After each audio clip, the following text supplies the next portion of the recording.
Hello, everybody. Welcome back. This is your tropical update for October 8th. We're currently watching Tropical Storm Leslie as well as Major Hurricane Milton, which will once again be the only thing we talk about. Milton peaked as a Category 5 yesterday, one of the strongest systems to ever exist in the Atlantic Ocean, and one of the strongest ever to exist in the Gulf of Mexico as well, and in some respects, the strongest to exist in the Gulf of Mexico. We'll talk about that at the end of the video. Latest recon in the plane shows the pressure around 930 millibars. It's holding steady now.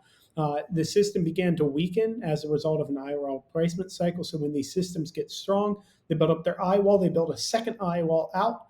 Then that first eye wall collapses. The second eye wall then becomes the dominant eye wall. And as a result of that, the system will fluctuate in strength. As that second eye wall, which is now the main eye wall, becomes stronger, the system will actually become stronger as well. The good news is before it hits Florida, we do have a lot of things standing in its way. Eye replacement cycles, uh, uh, shear, and also potentially a little bit of dry air as well. But shear is going to be the main killer for this system, or at least a weakener for the system.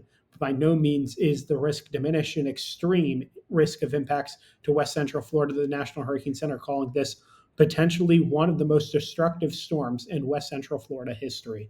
Um, Hurricane Milton now just north of the Yucatan Peninsula, as you can see on this satellite image, a very strong, healthy system, and it'll continue to do so with its small eye yesterday. That pinhole eye, which you could hardly even see on satellite, even yesterday, the video I showed as it was continuing to strengthen was when I recorded yesterday. I mean, at that point, you couldn't see the eye on satellite. In the satellite, the eye was like 3 miles wide or something at 4 miles wide, something extremely small like that.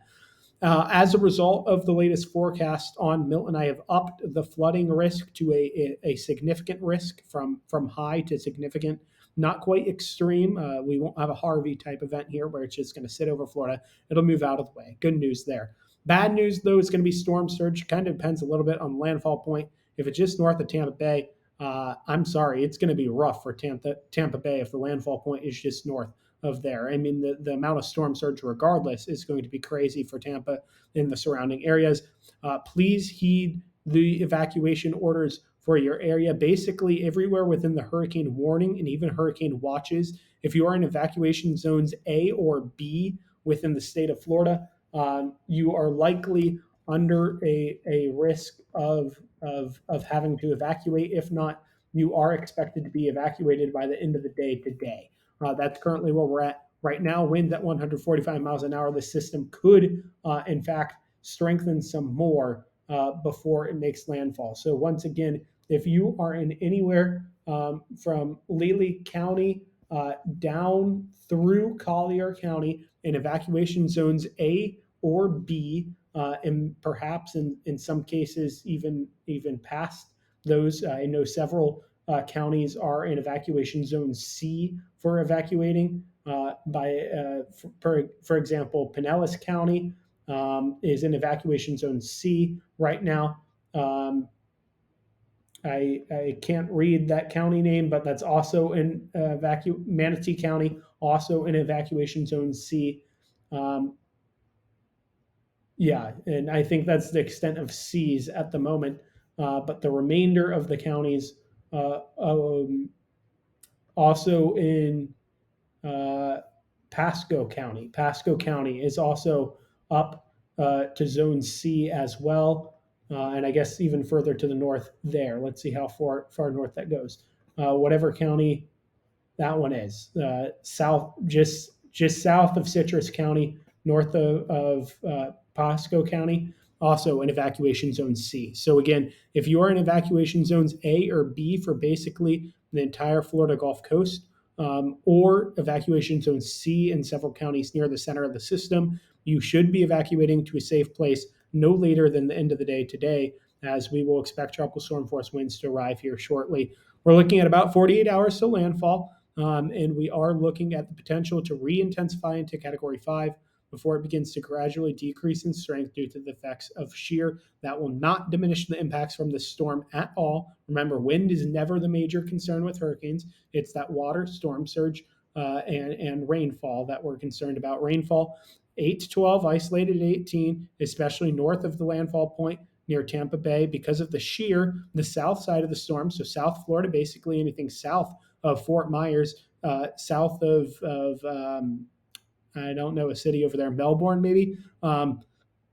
South of that area, you're really going to get no rain because of how sheared the storm is going to be. But the coastal areas here will still get significant shear, and I want to significant storm surge, and I want to emphasize that here on this graphic right here: 10 to 15 feet in Tampa Bay and areas south of that to Inglewood, and then 6 to 10 from Inglewood down to Bonita Beach. That includes Charlotte Harbor. I expect Charlotte Harbor to also get a lot of storm surge. Remember, if this is south of Tampa Bay fares better. Charlotte Harbor fares poorer. Regardless, if you're in either area, get out now. Remember, today is your day. If you're near those areas in your evacuation zones, you need to be evacuating due to this storm surge right now.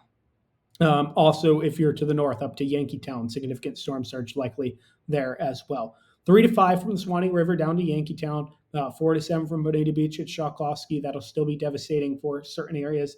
Again, if you're in evacuation zones A or B, consider heeding those mandatory evacuations. They're mandatory for a reason. 3 to 5 down from Shoklovsky down to Flamingo. And again, on the Atlantic coast, due to the resulting storm that will pass over the peninsula from Sebastian Inlet in Florida all the way up to Edisto Beach in South Carolina. As I mentioned, just because this is weakening does not mean that any of the impacts are diminished on this storm, including wind. The highest winds may be stronger, but the wind field will still be relatively large with this storm. Tropical storm force winds possible as early as Wednesday morning along portions of southern and central Florida. And by the time we get to Wednesday evening, the entire state of Florida may be already experiencing tropical storm force winds, especially areas in central Florida. I mean, this is going to be a very significant storm. The final thing I want to mention in regards to impacts is going to be tornadoes. A low risk of tornadoes, but still certainly present over southwestern Florida today. That includes Fort Myers, Naples, Marathon, Key West, Miami, Fort Lauderdale. All of those areas are under a small tornado risk today. Tomorrow, the risk increases rather significantly over southern Florida into central Florida as well, this time including Tampa, Daytona Beach, Melbourne, Okeechobee itself, and then if all the areas that I mentioned under effect today. And then as we head into Thursday and the system begins to move off the coast of the United States, the shift then becomes southeastern Florida, places like Cape Canaveral, Fort Lauderdale, Miami, down to Marathon Key at the furthest southern extent. So again, this is going to be a major system. Let's not sell anything short. If you are in an evacuation zone, get out now. This will be a significant system. Some new records with Milton. It could be the fourth season with 2 major hurricane landfalls if it maintains Category 3 strength through landfall. It, along with Beryl early in the season, will be the system with that. It's the only Category 5 to move in the southeastern direction ever in the Atlantic Ocean, which is a very odd record to hold, but it holds it. It's the second Category 5 in the Gulf in October in the Gulf, the other one being Hurricane Michael. It's the 6th season with 2 or more Category 5s. Again, the other one being Beryl. Only 5 other seasons having done this before. It's the third 180 mile an hour Gulf of Mexico hurricane. The only other 2 ones are Allen and Rita, both of which were very strong systems as well. It has the 5th lowest pressure ever of any hurricane in the Atlantic, breaking the 900 millibar pressure point at 897 yesterday. Wilma, Gilbert, Labor Day, and Rita are the only other stronger ones to ever exist in the Atlantic Ocean. It has tied for the 6th highest winds on record with 3 other storms, again, that 180 mile an hour point behind Allen, and 4 other hurricanes that were at 185. Allen was at 190. It's also tied for the second fastest system to go from Category 1 up to Category 5.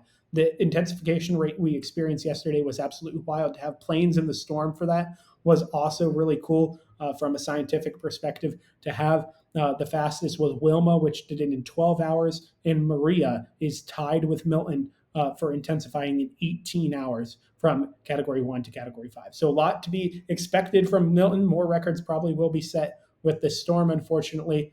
Again, some of those records can help be mitigated if you evacuate as told to do so. That's all for now. Chris Hickson of Weather Media.